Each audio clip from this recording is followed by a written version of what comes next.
How to reply with a tweet on X. Hey everyone, welcome back to the channel.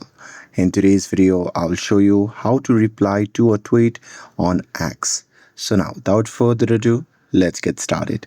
So here, first thing first, open the X app on your phone.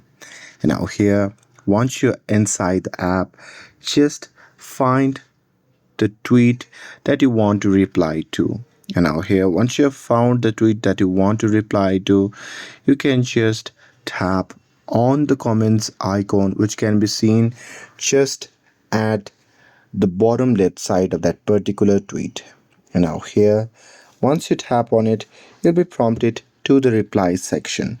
Now here in this section, you can just type what you like to send as a reply, and here once you're done with it, if you like, you can add photo, gif, polls or other supported media to your reply as well.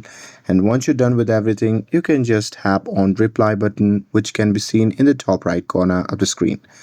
And now here with that, the reply will be sent to that particular tweet. And that's it. With this, if you found this video helpful, then don't forget to like, share and subscribe to get updated for more videos. Thanks for watching, and I'll see you in the next video.